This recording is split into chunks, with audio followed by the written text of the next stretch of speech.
Es momento de nuestra siguiente charla magistral, Glaciología colombiana después de Thomas van der Hamen, a cargo de Jorge Luis Ceballos. Jorge Luis es ingeniero geógrafo con una maestría en geografía. Trabaja en el Instituto de Hidrología, Meteorología y Estudios Ambientales IDEAM en la Subdirección de Ecosistemas e Información Ambiental en el Grupo de Monitoreo de Ecosistemas de Alta Montaña. Además, es el representante por Colombia ante el Servicio Mundial de Monitoreo Glaciar de Suiza y del Grupo de Trabajo sobre Nieves y Hielos del Programa Hidrológico Intergubernamental en América Latina y el Caribe. Adelante, Jorge Luis, bienvenido.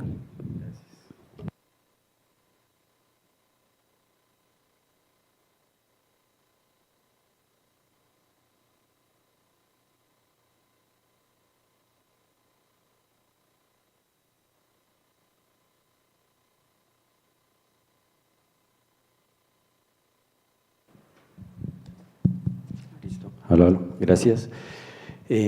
Buenas tardes a todos, bienvenidos, Servicio Geológico Colombiano, gracias por esta invitación. Sergio, gracias mi hermano por darme este espacio de 45 minutos. Profesor, gracias Sarmiento, gracias Henry, muchos años que no lo veía aquí en Colombia, un saludo. Bueno, en el día de hoy pues me han dado 45 minutos. Ya va un minuto. Voy a controlar el tiempo porque hay unos temas que me apasionan, entonces me puedo pasar.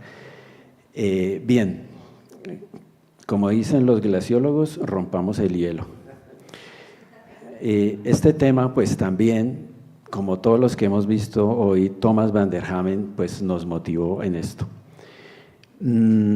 Cuando Sergio me dijo que hiciera una exposición así, pues comencé a recoger material que ya tenía, no lo he completado, esto es una parte, y me di cuenta que Thomas van der Hamen yo lo ubico en la mitad de un camino hablando pues de esta ciencia de la Tierra que es la glaciología, como en la mitad. Antes de él, antes del Año Geofísico Internacional, pues sucedieron varias cosas relacionadas con nuestros glaciares que hay que tener en cuenta. Y entonces me voy a ir hasta el siglo XIX. Bueno, ya hemos visto parte de estas fotografías increíbles que reflejan la época. Alfred Henner, por ejemplo, en esa época pues era la fotografía así mirando para un ladito o en el campo, como Augusto Ganser y bueno, esa fotografía del centro, fascinante, Thomas van der Hamen, qué envidia con esa cabellera, ¿no? El profesor Rangel que se acabó de ir, el Antoine, bueno, fascinante esos grupos. Todavía yo creo que persisten, ¿no? Ese estudio de los gradientes altitudinales. Y bueno, hoy entonces la tecnología nos invade y la glaciología pues está llena de instrumentos. Bien, entonces comencemos. Indudablemente pues Alexander von Humboldt siempre tiene que estar ahí. En esas épocas de la Ilustración europea, esa fiebre por el conocimiento, por la verdad, ese inicio del comercio internacional, de la globalización, de saber dónde estaban las riquezas, pues claro, Alexander von Humboldt con su inteligencia, entonces quería comprender esa totalidad de la naturaleza. Y en ese periodo de la Ilustración, pues insertar el concepto del glaciar a esa naturaleza única, como unidad. Entonces son bien conocidos pues esos gráficos del Chimborazo, que él describe pues todo, no hay necesidad pues de repetir eso. Y bueno, nuestro colombiano ejemplar Francisco José de Caldas, también por esa pasión de medir temperaturas y altitudes. Y se va este hombre desde Popayán al glaciar en esa época Puracé a medir esas altitudes y, como dice él, reconocer sus bocas, elevación, el término de la nieve, ¿sí? El límite inferior. y sus extraordinarios dibujos de las montañas colombianas con esas montañas blancas tan bonitas. Bueno, ya entonces muchos extranjeros son los que inician lentamente los estudios de glaciología, muy poquito. Y bueno, el título, Los nevados entre naturalistas y exploradores, algo que creo que no se ha terminado.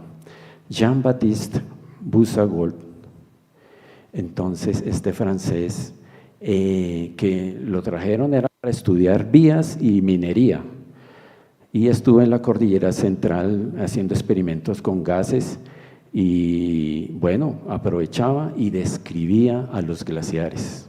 Entonces estuvo en el Tolima, en el Quindío, en el Puracé, pero eran descripciones muy someras. Y bueno, empieza algo muy importante, la comisión corográfica.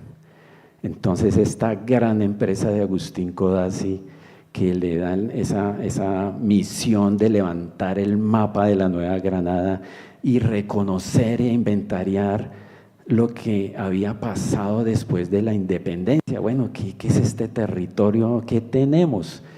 Y bueno, entonces están estas magníficas acuarelas. Esta es de Manuel María Paz, por ejemplo, que se llama Entrando a Bogotá por San Victorino, con vista al Tolima, a la Mesa Nevado de Herbeo y al Quindío. No, pues todavía, bueno, no es de San Victorino, pero sí es de otras partes de Bogotá, algo que… Estas imágenes, indudablemente, para la historia de la glaciología en Colombia. Y luego seguimos con la comisión corográfica, la peregrinación de Alfa en las provincias del norte de la Nueva Granada, lo que hoy es Boyacá, Cundinamarca, Santander. Manuel Ancísar, qué manera para describir la geografía, y es uno de los primeros entonces que ya toma temperaturas y altitudes de los glaciares, en especial en la Sierra Nevada del Cocuy. Y él compara las morrenas con los Alpes y dice, no, esto en el pasado hubo una mayor extensión de los hielos. Entonces ahí comienza ese pensamiento de cambios climáticos. Bueno, aquí para los geólogos entonces ya reconocen esto. Alfons Stubel, este alemán, con su gran libro de vulcanología, de los primeros en el país, Vulkanberge von Colombia, se concentra en la cordillera central, y por supuesto hay glaciares, pero también los describe de forma muy general, pero sus dibujos son extraordinarios. Hay que buscarlos en internet, cómo dibuja de bonito los glaciares. Luego viene en esas épocas Jacques-Élisée Reclus, con su documento Viaje a la Sierra Nevada de Santa Marta. Este tipo entonces tiene otras intenciones, porque quería crear una colonia agrícola en el Caribe, pero al ver semejante cosa en la Sierra Nevada de Santa Marta dice, no, yo me voy para allá. Entonces describe dentro de todo cultura, vegetación, las alturas de los picos de la Sierra Nevada de Santa Marta. Bueno, Federico Simons, entonces, este inglés, con este libro, Sierra Nevada de Santa Marta, recientes observaciones y apuntamientos sobre su altura, nacimiento y cursos de agua. Estima la altitud de la sierra en 5.300 metros. Una aproximación muy buena para esa época. Este documento se consigue en internet. Y viene uno de mis favoritos, Alfred Hedner, este alemán, con su libro Viajes por los Andes colombianos. Y también este geólogo tiene la misión también de explorar esas riquezas de minerales en la cordillera central, pero se entusiasma mucho con los relatos de Agustín Codazzi y Manuel Ancísar. Entonces el man se va para el Cocuy y explora a ver qué es lo que ellos habían visto. Y dice, el glaciar en tiempos pasados pudo estar mucho más abajo. Entonces, voy a leer esto porque él dice, póngale cuidado. La causa se encuentra en una disminución de las precipitaciones atmosféricas o en un aumento de la temperatura. Pues eso es lo que estamos respondiendo hoy en día. Y este Hendler ya sabía que el clima estaba cambiando. Recordemos entonces que para esa época habían 17 glaciares que se describían en el Atlas Geográfico Histórico de la República de Colombia. Esos 17 glaciares eran estos, con unas altitudes pues aproximadas para la época. Claro, esos exploradores fascinados con estos 17 glaciares también. Y bueno, llega el siglo XX y este suizo-alemán Hermann Hoch, les cuento una anécdota de este tipo, el hijo de él que ya falleció en el año 2000 algo, 2003 tal vez, no, 2009.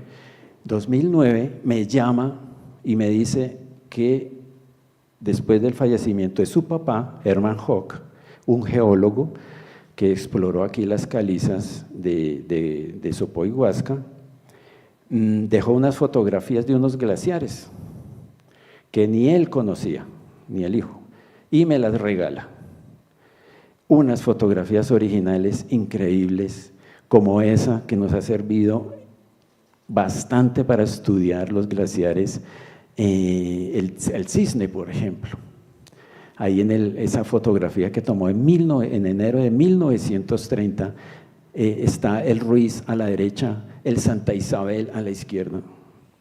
Y ahí en el cuadrito amarillo, entonces, el Cisne, los últimos relictos del Cisne. Y entendimos por qué le decían el Cisne. Y también unas fotografías que no son inéditas, no sé qué hacer con ellas. Sergio, tenemos que hacer una exposición, las tengo ahí guardadas en el escritorio, esta del Quindío, Nevado del Quindío. Bueno, sí, Hermann Hoch, desconocido. Bien, Víctor Oppenheim nació en Letonia, letón. Fue uno de los primeros que hizo entonces unas mediciones y decía que los glaciares en el Cocuy retrocedían 1 metro al año, pero en altitud. Bueno, y viene el primer hito en la glaciología colombiana, que es el Año Geofísico Internacional, un año auspiciado, motivado por la UNESCO para estudiar la radiación solar, la atmósfera, el océano, las montañas y por supuesto los glaciares. Y en Colombia entonces se decide que se debería estudiar la Sierra Nevada de Santa Marta y el Cocuy. Y aquí es donde entonces, en esa época ya se extinguieron 8 glaciares de los que teníamos, estos por ejemplo, muy bajitos, son edades aproximadas de extinción. Y bueno, entonces aquí entra nuestro virtuoso hombre, Thomas van der Hamen y Erwin Krauss, ¿no? Unas pintas fabulosas, ¿no? Y ya, bueno, reconocemos todos esos análisis geomorfológicos, reconstrucción del clima pasado, etcétera, que hemos visto hoy. Y es esa revista, esa serie de revistas, El Cuaternario en Colombia, que tanto nos impactó, en especial para mí, pues, y para muchos, ese mapa de los estadios, de las morrenas en el Cocuy, que uno decía, no, hay que ir a ver esas morrenas que él describía y databa tan fabulosamente. Y bueno, ya el IGAC entonces empieza a aportar cositas, o no cositas, ¿no? Fotografías aéreas de los glaciares colombianos. El IGAC comienza tomando fotos, pero en ciudades, zonas agrícolas, pues que era lógico, ¿no? Y abandonaba pues la montaña alta. Solo hasta finales de los 40 y inicios de los 50 empiezan las primeras fotografías como esta. Otra vez el glaciar El Cisne, ahí a la izquierda y a la derecha la Laguna Verde.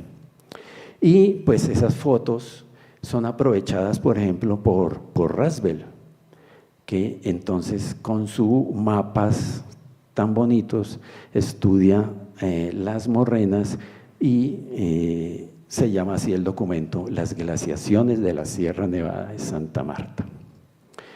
Un pionero de la fotogeología, ustedes lo saben muy bien, de la cartografía geológica, y estudia mucho pues lagunas, humedales y glaciares. Rasbel, indonesio. Ahí está, por ejemplo, el mapa de los límites glaciares a finales de los 50 de la Sierra Nevada de Santa Marta. Bueno, vienen los años 80. Hay ahí una parte que yo no he encontrado mucha evidencia ni documentos de los 60s y 70s. Como que los glaciares pierden importancia y en el 85, con la erupción del Nevado del Ruiz, se despierta otra vez. Hoy de verdad tenemos hielos sobre volcanes activos, hay que estudiarlos. Y entonces, a la par, ahorita hablo del Ingio Minas, el IGAC pues forma el segundo hito en la glaciología en Colombia. Aquí hay que mencionar a estos geógrafos, Carlos Torres, Antonio Flores, Álvaro Velandia, y hacen el primer ejercicio de un balance de masa sobre el glaciar Santa Isabel, que duró aproximadamente 3-4 años. Y publican un libro que fue después inspiración en el IDEAM para hacer otra publicación, Los Nevados de Colombia, glaciales y glaciaciones, donde recopila entonces información de Thomas van der Hamen, fotografías aéreas de todas las épocas y hace unos mapas, unos fotomapas con todos los límites y calcula áreas. Y bueno, la Fundación Volkswagen, por ejemplo, dona 2 estaciones meteorológicas y las instalan en el Santa Isabel. Ya en esa época, Colombia, entre los años 80 y 90, pasa de 91 a 68 kilómetros cuadrados de área glaciar. Bueno, entonces entran aquí los anfitriones. Muy bien, ahorita que cuando llegué, entré a la biblioteca y me ofrecieron este libro que no lo conozco, Glaciología, prospección de una nueva ciencia en Colombia. Está en la ciudad de Manizales, entonces estoy que me voy para allá a sacarle una bueno, ya no se dice fotocopia, ¿no? Escanearlo.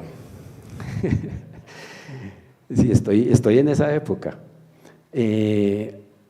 Luis Fernando Guarnizo hizo entonces el segundo ejercicio de un balance de masa glaciar en el Nevado del Ruiz, junto con Jair Ramírez, que quería verlo hoy acá, pero no lo vi, Bernardo Pulgarín, entonces con su estudio en el volcán Nevado del Huila, y no sé si se acuerdan de Francia Elena Muñoz, que hizo este documento, Catálogo de Glaciares de Colombia, dedicado a los glaciares del Ruiz. Los extranjeros entonces siguen influenciando la glaciología en Colombia, ya con técnicas mucho más modernas. Entonces está Wilfred Linda, con su magnífico mapa súper detallado del Santa Isabel y el Ruiz, mapas topográficos, y la ciencia de la fotogrametría entonces es aplicada a algunos glaciares de Colombia, como aquí el caso del Ruiz. Aquí se me olvidó poner a otro personaje, el alemán Ecker Jordan, también que capacitó a muchos colombianos en Alemania en temas de fotogrametría, en elaborar mapas y calcular volúmenes y cambios de área. Bueno, de esas también reuniones de convenciones sobre cambio climático y medio ambiente, como la de Río, y luego lo de la Constitución Política de Colombia, se reestructura todo el sistema ambiental de Colombia y se crea el IDEAN. Y entonces le dicen al IDEAN, bueno, toda esa producción científica del IGAC, pásenla al IDEAN. Y entro yo ahí y me dan esa tarea, todos esos documentos y fotos. Y no sabíamos absolutamente nada qué hacer. Retomamos esas mediciones de rocas que Antonio Flores y Álvaro Velandia y Carlos Torres marcaban las piedras con los límites glaciares. Le seguimos eso, con Jair allá, el foto de la derecha, desmontamos esas estaciones porque ya no servían, y así de poquito a poco comenzamos, y bueno, aquí ya es publicidad del IDEAN lo que hemos hecho. Por ejemplo, un proyecto que fue fundamental, FORAC, que se llamaba Fortalecimiento de la Red Ambiental de Colombia, donde los suizos nos dijeron, bueno, ¿quieren estaciones? ¿Cuántas y dónde? Y yo dije, bueno, pilas, nevados. Y se instalan las primeras estaciones meteorológicas cerca de los nevados. Gracias a Jair Ramírez del Ingiominas, en esa época, Colombia ingresa a un grupo especializado en glaciología en los Andes. El grupo de trabajo en nieves y hielos andinos. Luego viene el proyecto INAP, que es el primer proyecto de adaptación al cambio climático. Los suizos se interesan por los glaciares, nos capacitan e iniciamos el primer balance de masa después de que el IGAC pues, lo abandona.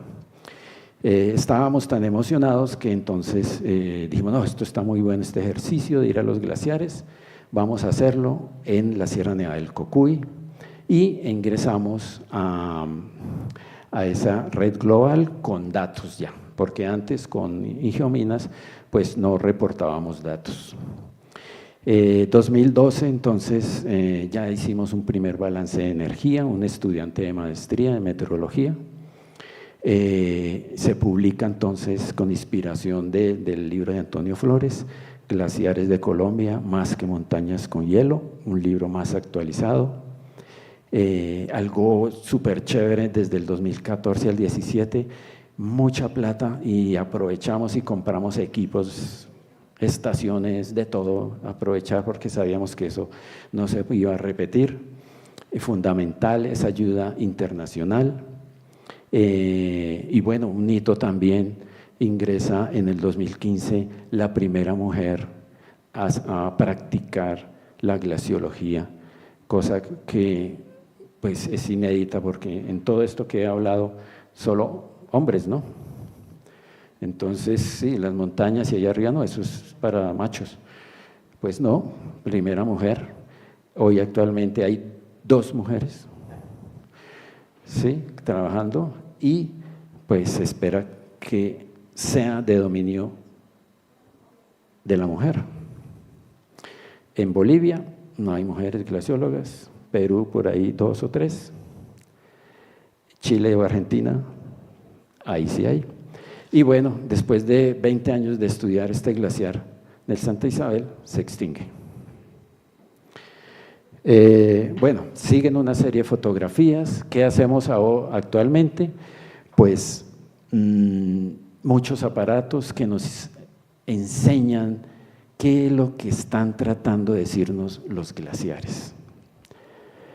Las imágenes de satélite de los 90 también son un gran aporte a la ciencia de la glaciología y nos dan esas evidencias también, otra evidencia de los límites de la pequeña edad de hielo que ahora los ecólogos preguntan para conocer, bueno, ante un cambio climático, cómo asciende la vegetación. La reconstrucción cartográfica entonces cada vez más detallada, con mejores elementos, imágenes de satélite con alta resolución espacial, y reconocemos que estos glaciares son ecuatoriales, que en estas partes del mundo tener estos relictos de hielo es algo particular, muy especial. Solo 3 zonas en el mundo con glaciares cerca a la línea del Ecuador, y nosotros, por supuesto, tenemos con Ecuador pues casi todos los glaciares ecuatoriales del planeta. Se siente uno orgulloso de eso, de tener esos hielos en estas zonas que ustedes ven acá, con el glaciar más septentrional de Suramérica, 4 volcanes activos, 4 nevados volcanes activos, 2 sierras nevadas. Y bueno, uno no sabe si decir el vaso está medio lleno o medio vacío cuando uno ve estas cifras del impacto del cambio climático en la alta montaña. 90% en esos 170 años de historia de observar y registrar los glaciares. Pero yo digo, estamos ante una última escena de una película, y estos 33 kilómetros cuadrados que tenemos actualmente todavía es un escenario de estudio, de investigación en las ciencias de la Tierra.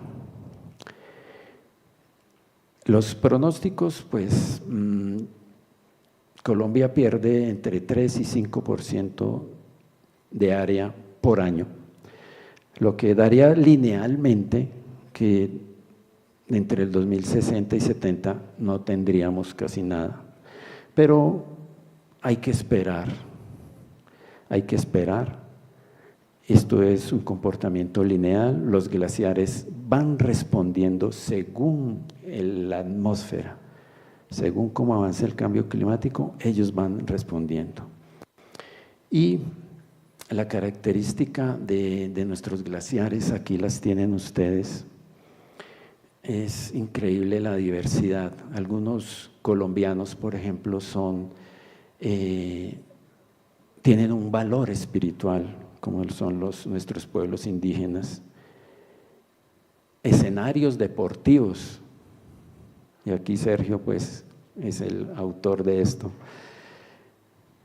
No son de gran aporte hídrico, no dependemos de los glaciares, tal vez por eso no habrá muchos recursos.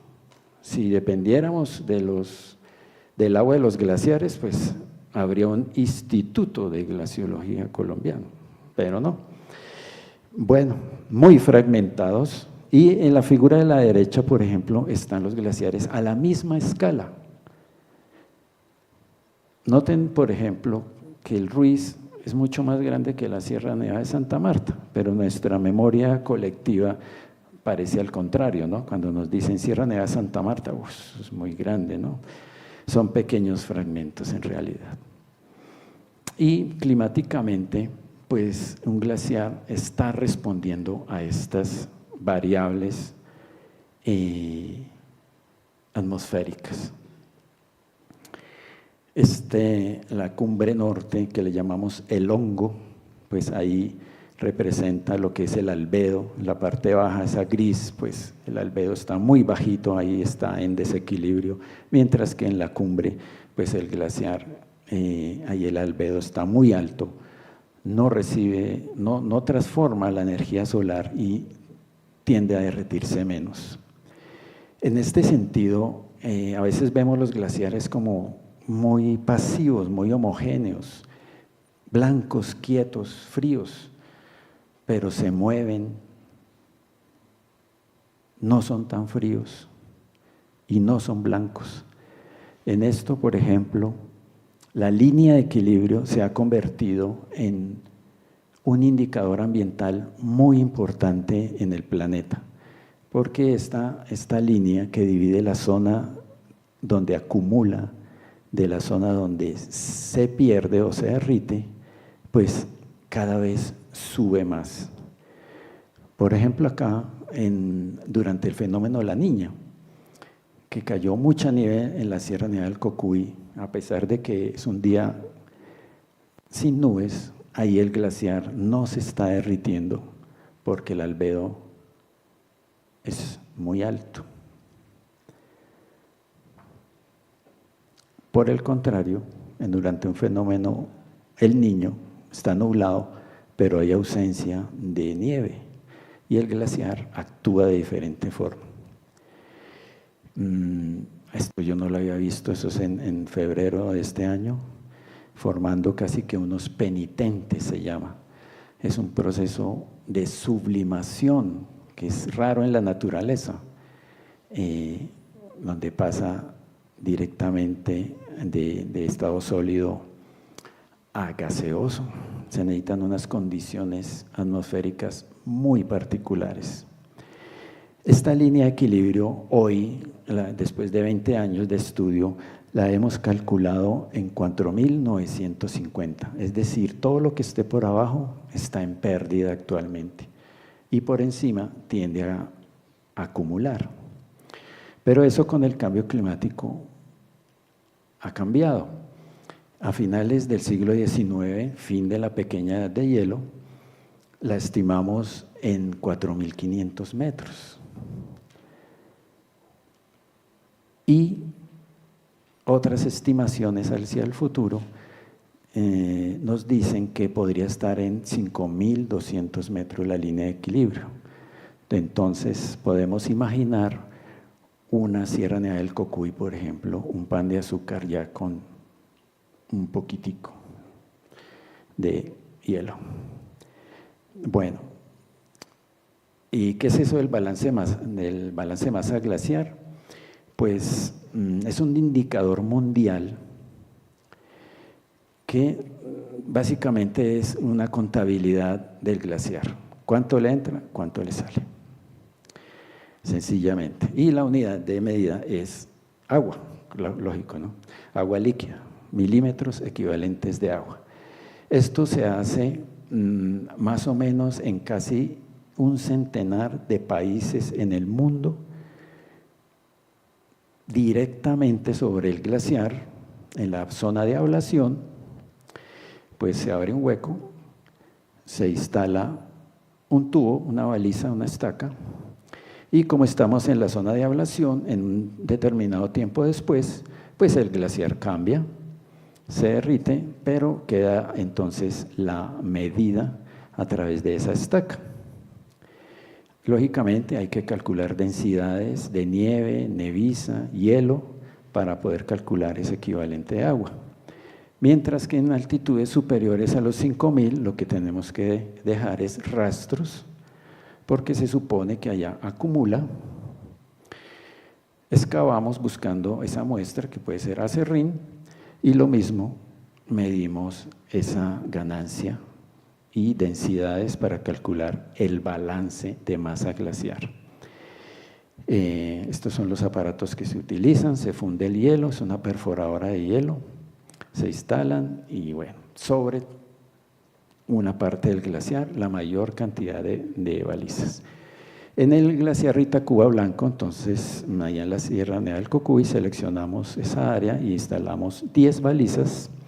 Y este es el resultado, entonces, desde 2009 hasta el año pasado, el primer balance de masa en ese glaciar. Como pueden ver, lo azul son ganancias, o sea, nieve que se acumula y se va convirtiendo en hielo.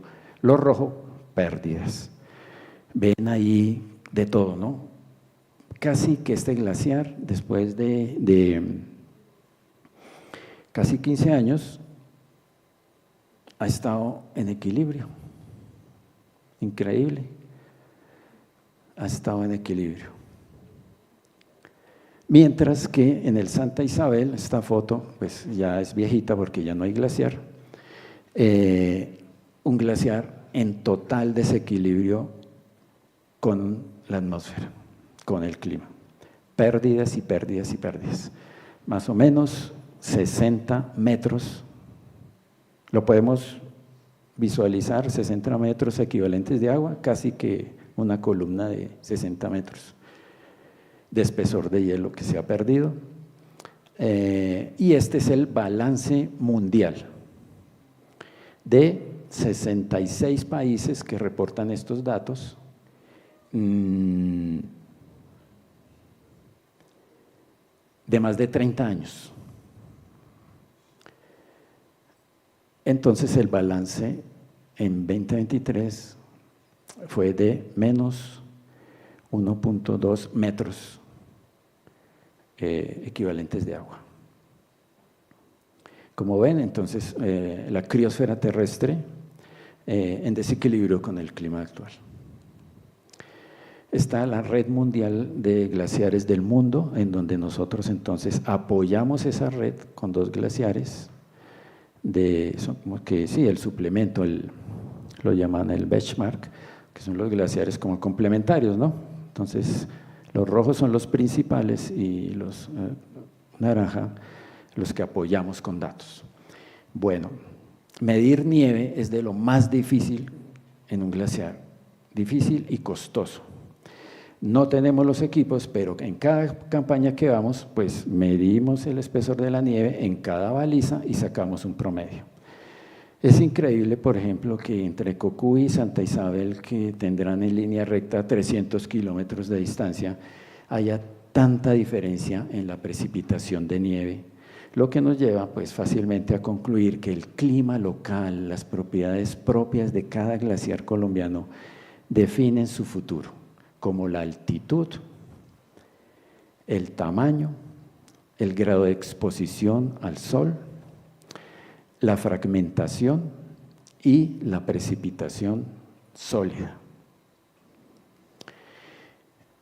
Nuestra gran tristeza y preocupación, el glaciar Santa Isabel, que desafortunadamente en 5 años no tendremos una pérdida patrimonial ambiental del país.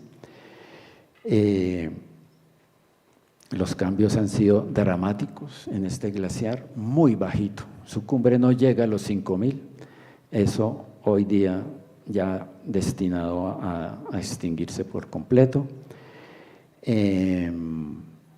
Los registros fotográficos, pues así como en mediados del siglo XIX, los dibujos, pues ahora las fotografías se convierten en un registro histórico muy importante. Este es el glaciar que fue de referencia en la red mundial suiza, pero ya dejamos de aportar datos porque pues no hay glaciar. El hongo, trasladamos la red de monitoreo a esta cumbre norte, pero también este glaciar ya, esta partecita, que a propósito es uno de los glaciares más visitados del país por los turistas, pues está próximo también a extinguirse.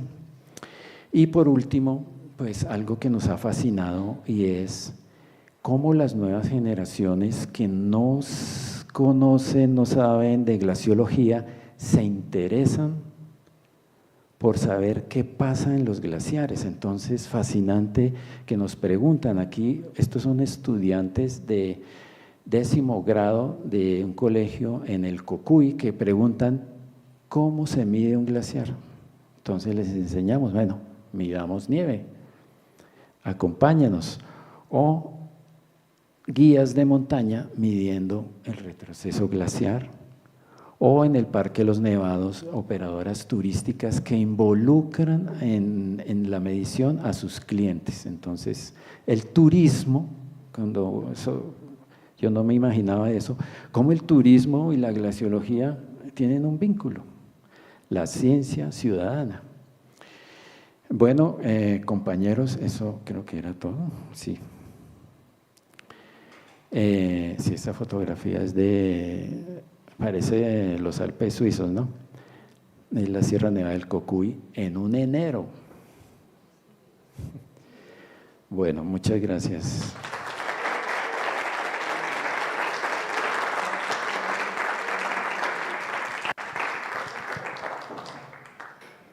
Muchas gracias, Jorge Luis.